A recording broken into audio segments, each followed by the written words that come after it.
Time and ஒர்க்கில் இருந்து most important கான்செப்ட்டில் 2 sum பார்க்கலாம்.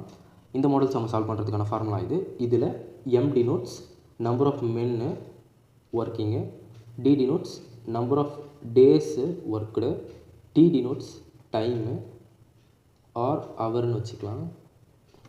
இதில் W work or wages. Okay, sum பார்க்கலாம். A total of 24 men working 7 hours a day can complete a task in 10 days. அதாவது first M1 T1 D1 கொடுத்துட்டாங்களா, divided by என்ன சொல்லியிருக்காங்க, same டாஸ்க்குன்னு சொல்லியிருக்காங்க. அப்போது W1 = W2 வந்துடும். அப்போ நம்மளுக்கு கேன்சல் ஆகிடும். இப்போது நெக்ஸ்ட் என்ன கொடுத்துருக்காங்க, இன் ஹவு மெனி டேஸ், அதாவது நம்மளுக்கு டேஸ் கேட்குறாங்க, இன்ட்டு 21 மென்னு ஒர்க்கிங் 9 hours a டேன்னு கேட்குறாங்க.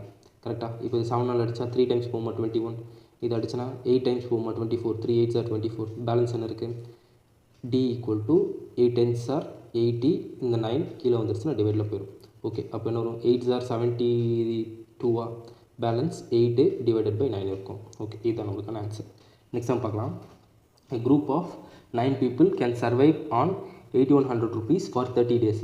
How long can a group of 7 people survive on 8400 rupees? அதாவது 9 மென்னு எத்தனை நாளைக்கு, 30 நாளைக்கு சர்வைவ் ஆகுறாங்க. எவ்வளோ ரூபா வச்சுக்கிட்டு, 8100 rupees வச்சுக்கிட்டு.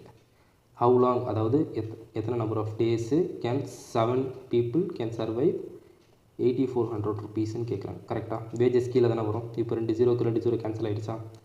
இப்போ இது அடித்தா என்ன வரும், 12s வருமா, 9 அடித்தா 9s are 81, இது 10s போகும், இது 3s வரும். கரெக்டாக? இது அடித்தனா 4s are 12, பேலன்ஸ் D = இந்த 4 இங்கே போயிடுச்சுன்னா 40. இதுதான் நம்மளுக்கான ஆன்சர். தேங்க்யூ.